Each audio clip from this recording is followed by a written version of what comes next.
جمعیت علماء اسلام ضلع ملتان کا آپ دوستوں کو معلوم ہے ملک کی صورتحال سیاسی صورتحال ہو یا معاشی صورتحال ہو یا مہنگائی غربت بے روزگاری میں اضافہ، یہ تمام چیزیں میرے خیال میں کسی قسم کی وضاحت کے تقاضا نہیں کرتی، لیکن پھر بھی اتنا گزارش ہم کریں گے کہ جب سے یہ الیکشن ہوا ہے 25 جولائی 2018 کا الیکشن، جمعیت علماء اسلام سمیت تمام متحدہ اپوزیشن کی ایک ہی رائے ہے، ایک ہی نقطے پر اتفاق ہے، وہ یہ کہ 25 جولائی 2018 کا الیکشن یہ الیکٹرول فراڈ تھا، الیکشن نتائج چوری ہو چکے تھے، اکثریت کو اقلیت سے تبدیل کیا گیا، وہ بھی رات کو 6-7 بجے کے بعد۔ جو سوال کیا جاتا ہے کہ آپ اداروں کے پاس کیوں نہیں جاتے؟ الیکشن ٹریبونل ہے، الیکشن کمیشن ہے، عدالتیں ہیں، وہ ہم جاتے ہیں کسی انفرادی کیس میں، 1 2 3 4 کیسز میں، لیکن ادھر تو پورا الیکٹرول فراڈ تھا، لہذا پورا الیکٹرول فراڈ کے نتیجے میں یہ کسی ادارے کی بس کی بات نہیں ہے کہ ہمیں انصاف دے سکے۔ اس لیے میں کہتا ہوں کہ جمعیت علماء اسلام کا موقف یہ رہی ہے اور پوری متحدہ اپوزیشن کی کہ اس مسئلے کا بنیادی حل یہ ہے کہ ملک میں فوراً جلد از جلد فری اینڈ فیئر الیکشن ہو۔ جب یہ موقف ہم نے اپنائی اور 16 مہینے کی حکومت پی ٹی آئی کی جو حکومت ہے، جو ایک ناجائز حکومت، اور 16 مہینے میں یہ ثابت ہوا کہ یہ نالائق بھی ہے۔ جب ایک حکومت چیف آف آرمی اسٹاف کی نوٹیفیکیشن اور اس کی ڈرافٹ وہ 3 بار ڈرافٹ اور نوٹیفیکیشن ترتیب دے کے اور چیف جسٹس کوسا صاحب اس کو ریجیکٹ کرتے رہے کیونکہ اس ڈرافٹ کا وربل اور ورژن قانون اور آئین کے مطابق نہیں تھا۔ اب آپ مجھے بتائیے، وزیر اعظم سمیت وزیر قانون، لا ایکسپرٹ، پوری کیبنٹ بیٹھ کے چیف آف آرمی اسٹاف کی ایکسٹینشن کی ڈرافٹ وہ نہ تیار کر سکے، اس سے نااہلی کی اور کیا ثبوت ہو سکتا ہے؟ وہ خارجہ پالیسی کیسے ترتیب بنائیں گے؟ ملک کی معیشت وہ کیسے مضبوط بنا سکیں گے؟ وہ آپ کی انٹرنل پالیسیاں کیسے مضبوط بنائے گی؟ اس کے علاوہ ہمیشہ اس حکومت کی یہ بات رہی، جب یہ حکومت اقتدار میں نہیں لائی گئی تھی اس سے پہلے، کہ ہم اداروں کو مضبوط کریں گے، لیکن اس حکومت نے بار بار اداروں پہ حملہ کیا ہے۔ مثلا جب انہوں نے آرڈیننس کے ذریعے الیکشن کمیشن کے 2 ممبرز کی نامزدگی اور تعیناتی کی، اور چیف الیکشن کمشنر سردار رضا صاحب نے حلف لینے سے انکار کیا، جو فارمر چیف الیکشن کمشنر ہے، جو 5 دسمبر کو وہ ریٹائر ہوا، انکار کیا کہ یہ غیر آئینی اور غیر قانونی اس کا نوٹیفیکیشن ہوا ہے، اس کا فیصلہ ہوا ہے، کیونکہ آئینی پروسیس سے گزرنا پڑتا ہے۔ آپ نے اس پروسیس کو نظر انداز کر کے ایک آرڈیننس کے ذریعے فیصلہ کیا جو کہ آئین اور قانون کے خلاف ہے۔ اس پر حکومت کا ری ایکشن کیا تھا؟ وہ چیف الیکشن کمشنر جو ایک آزاد انڈیپینڈنٹ آئینی ادارے کا سربراہ تھا، اس کو کرٹیسائز کرنے کی کوشش کی، اس کو مرعوب کرنے کی کوشش کی، اس کے خلاف ریفرنس بنانے اور بھجوانے کی کوشش کی، لیکن پھر حکومت میں یہ فیصلہ ہوا کہ ان کو ریٹائر ہونے دے، یہ دسمبر میں ریٹائر ہو رہا ہے۔ تو آج آپ خود الیکشن کمیشن دیکھیں، الیکشن کمیشن میں بیٹھے ہوئے ذمہ دار لوگوں نے مجھے کہا ہے کہ حکومت کی کوشش یہ ہے کہ الیکشن کمیشن کو ایک مضبوط ادارہ نہیں، ایک کباڑ خانہ بنانے کی کوشش کرتے ہیں، اپنے مرضی کا چیف الیکشن کمشنر وہ لانا چاہتے ہیں، کیا حکمت عملی وہ اپناتے ہیں۔ ابھی آپ خود اندازہ دیکھیں، پارلیمنٹ اس ملک کا سب سے بڑا سپریم ادارہ ہے، اس پارلیمنٹ میں 16 مہینے میں ایک قانون سازی بھی نہیں ہوئی ہے، ایک قانون سازی۔ آپ نے تو کہا کہ میں اداروں کو مضبوط کروں گا، اور سب سے بڑا ادارہ آپ کا پارلیمنٹ ہے، جو خالق ہے آئین کا، جو خالق ہے قانون کا، وہ تمام ادارے پارلیمنٹ کی چھتری میں چلتی ہے، اس پارلیمنٹ کو آپ نے معطل رکھا ہے۔ 16 مہینے میں ایک سمپل اور سادہ سا سنگل قانون سازی نہیں کی۔ جو آرڈیننس انہوں نے راتوں رات جاری کیے، اس آرڈیننس کو پارلیمنٹ میں 2 منٹ میں انہوں نے پاس کیے، وہ بھی رولز کے خلاف، اور پھر اگلے دن ان میں سے 9 واپس لے لیے۔ کیسے مضبوط کریں گے آپ؟ یہ اور نااہلی ہے ان کی۔ انہوں نے کہا کہ میں عدلیہ کو آزاد اور مضبوط دیکھنا چاہتا ہوں، اور جب عدلیہ نے یہ فیصلہ کیا کہ میاں نواز شریف صاحب کو باہر بھجوانا چاہیے، لیکن عدلیہ کے فیصلے سے پہلے خود کیبنٹ نے فیصلہ کیا، اجازت دی میاں نواز شریف کو کہ آپ باہر جا سکتے ہیں، اور جب عدلیہ نے ان کی جزیات پر بات کرتے ہوئے 7 ارب کو ایگزم کر کے شہباز شریف کی ضمانت پہ میاں نواز شریف کو باہر جانے کی اجازت دی، بیماری کے حوالے سے، ان کی صحت اور علاج معالجے کے حوالے سے، اگلے دن آج کی جو جیلی اور کٹ پتلی وزیر اعظم ہے، ہزارہ فیز 2 کا افتتاح کرتے ہوئے موٹر وے کا، انہوں نے کیا کہا؟ عدلیہ کو مخاطب کر کے کہا، چیف جسٹس کو، اس کو بھی اور آنے والے کو بھی، کہ آپ ایک کام کرے، طاقتور اور کمزور کا ایک پیمانہ ہونا چاہیے فیصلوں کے میدان میں، انصاف کا پیمانہ ایک ہونا چاہیے۔ باہر تاثر یہ ہے کہ طاقتور کے لیے ایک فیصلہ اور کمزور کے لیے دوسرا فیصلہ، یہ انہوں نے کہا۔ یہ کس تناظر میں؟ میاں نواز شریف کے فیصلے کی تناظر میں۔ اگلے دن چیف جسٹس کوسا نے اس کا جواب دیا کہ ہم نے ہمیشہ طاقتور کے خلاف فیصلے کیے، اور سب سے بڑا طاقتور قانون ہے، نہ میں طاقتور ہوں نہ آپ طاقتور ہے۔ اس کا جواب انہوں نے دے دیا، اور ساتھ یہ بھی کہا کہ اس کو باہر جانے کی اجازت تو آپ نے دی، آپ کے کیبنٹ نے دی، آپ الزام ہم پر کیوں لگاتے ہیں؟ پھر کیا ہوا؟ پھر یہ ہوا کہ خود جنرل مشرف کو بچانے کے لیے عدالت پہنچ گیا، سب آپ کے سامنے ہے۔ کیوں آپ ان کو بچانا چاہتے ہیں؟ ایک عدالت 28 نومبر کو وہ سزا سنانے والی تھی، 2 دن پہلے آپ اسلام آباد ہائی کورٹ گئے کہ عدالت کو روک لے فیصلہ سنانے سے، تو کیا طاقتور کا پروٹیکشن اور تحفظ تو تم کر رہے؟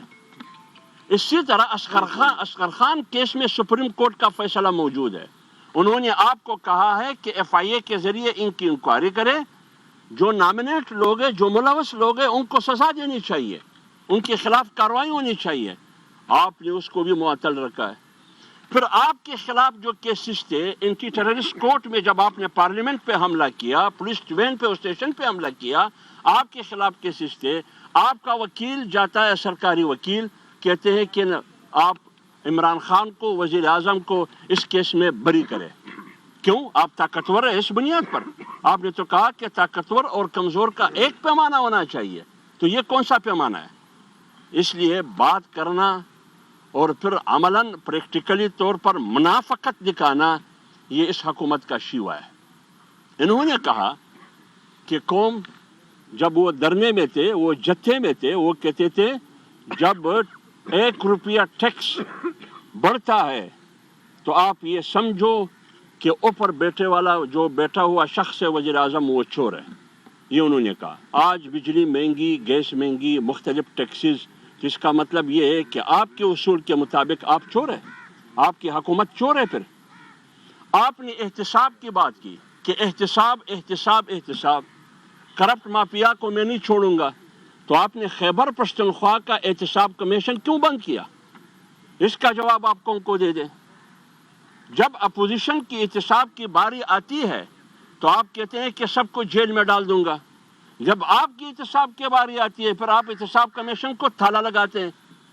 جب آپ کی احتساب کی باری ابھی 3 دن پہلے پشاور ہائی کورٹ نے فیصلہ کیا کہ BRT منصوبہ پشاور میٹرو منصوبہ فراڈ ہے، اور FIA کو حکم دیا کہ 45 دن میں اس کی تحقیقات کرے.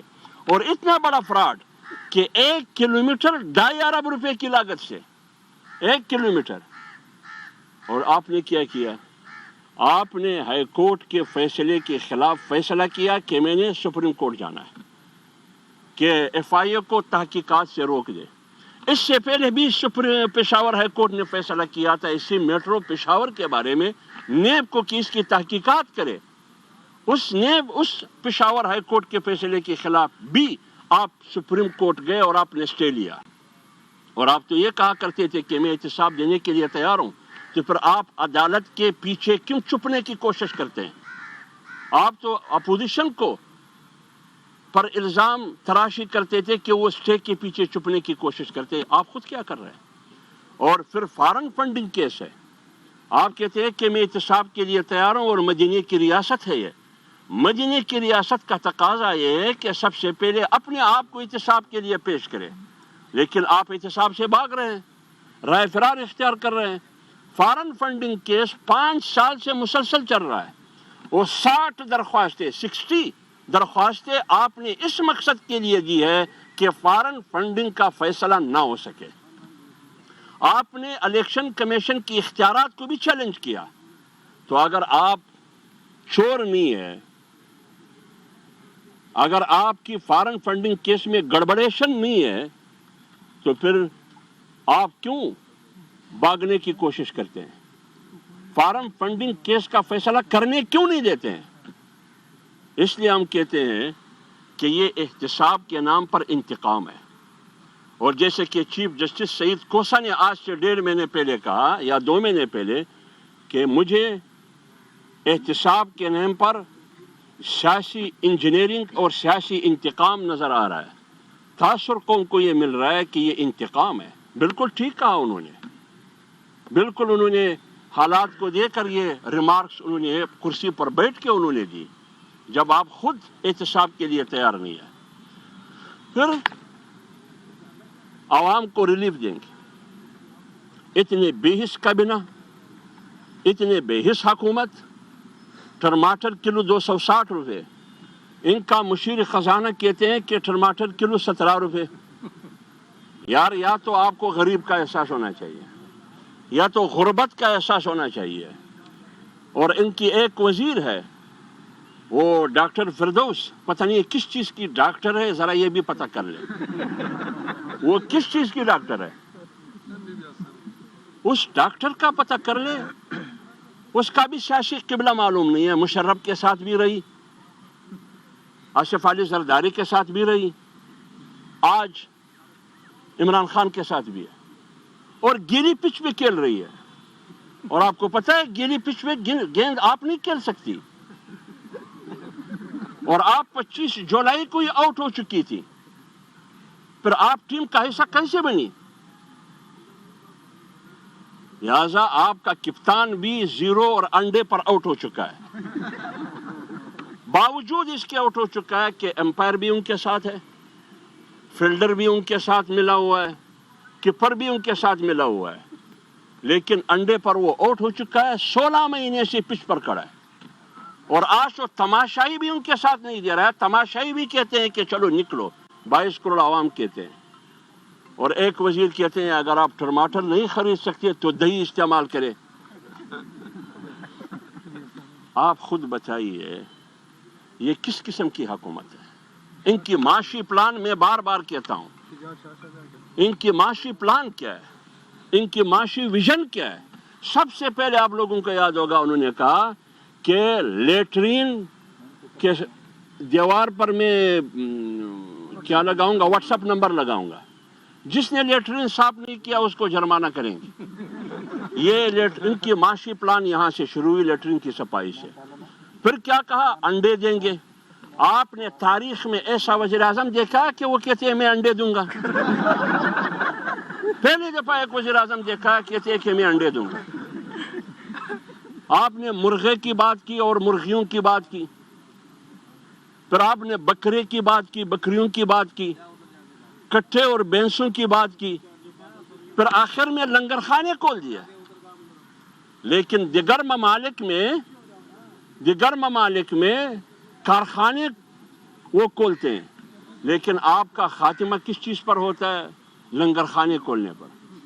اس لیے یہ حکومت بالکل ناکام ہے، اور متحدہ اپوزیشن کا فیصلہ یہ ہے کہ اس حکومت کا خاتمہ ہونا ضروری ہے۔ اور آپ دیکھیے کشمیر آپ کے سامنے، کشمیر ہمیشہ یہ کہا کرتا تھا، ایک بات اور میں کروں میاں نواز شریف اور سابقہ حکومتوں کو، کہ میٹرو سے ملک اور قوم نہیں بنتا، نہ اورنج ٹرین سے بنتی ہے، نہ بڑے بڑے موٹر وے سے بنتی ہے۔ آج انہی اورنج ٹرین کا، انہی موٹر ویز پر تختے لگا کے یہ افتتاح کر رہے ہیں۔ اس کی مصیبت یہ ہمیشہ سیکنڈ ہینڈ چیز کو استعمال کرتے ہیں، ہمیشہ سیکنڈ ہینڈ کو وہ استعمال کرتے ہیں۔ پھر آپ خود اس سے معنی نکالے کہ کون سے سیکنڈ ہینڈ کی بات میں کرتا ہوں۔ کشمیر آپ کے سامنے، کشمیر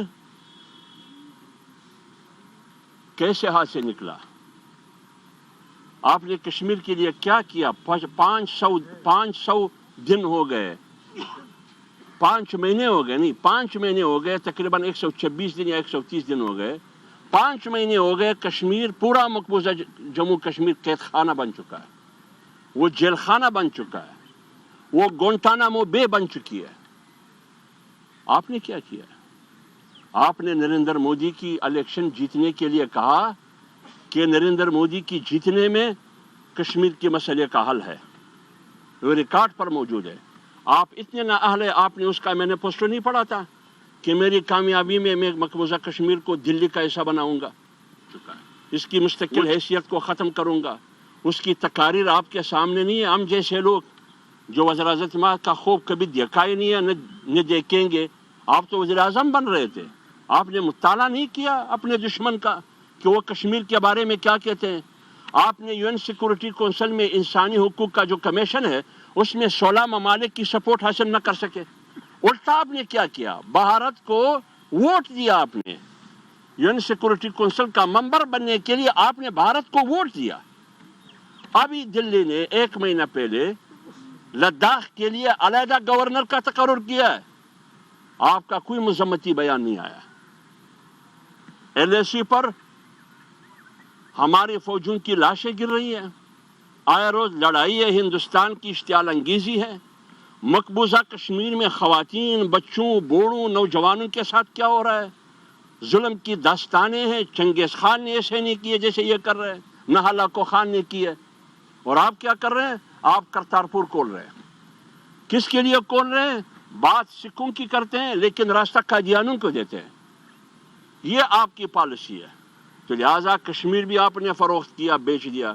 ابھی آزادی مارچ جب ختم ہوئی تو کہا کرتے تھے کہ آزادی مارچ بنیادی طور پر یہ کشمیر کے خلاف ہے اور کشمیریوں کے خلاف ہے۔ 13 اکتوبر کو آزادی مارچ ختم ہو چکا ہے، جو اجتماع ہے، لیکن اس کے بعد مجھے بتایا حکومت کا ایک ایفیکٹ کہ انہوں نے کشمیر کے لیے کیا کیا ہے؟ کچھ بھی نہیں کیا انہوں نے۔ تو اس لیے اس حکومت کا خاتمہ، اس کا سیاسی جنازہ پڑھانا یہ انتہائی ضروری ہے۔ اور ہمارے اور آپ کی روایات میں، خواہ وہ پنجاب کے رہنے والے ہو، بلوچستان کا پٹھان ہو یا بلوچ ہو، سندھ کا سندھی ہو یا مہاجر ہو، یا ہزاروال ہو یا سرائکی ہو، ہمارے علاقوں میں 2 جگہوں پر مولوی اور غیر مولوی یہ اکٹھے ہوتے ہیں۔ 2 جگہوں پر، ایک شادی کے موقع پر اکٹھے ہوتے ہیں، ایک جنازے کے موقع پر اکٹھے ہوتے ہیں۔ آج 9 متحدہ اپوزیشن جماعتیں اکٹھے ہوئے ہیں اس مقصد کے لیے کہ ہم موجودہ حکومت کا سیاسی جنازہ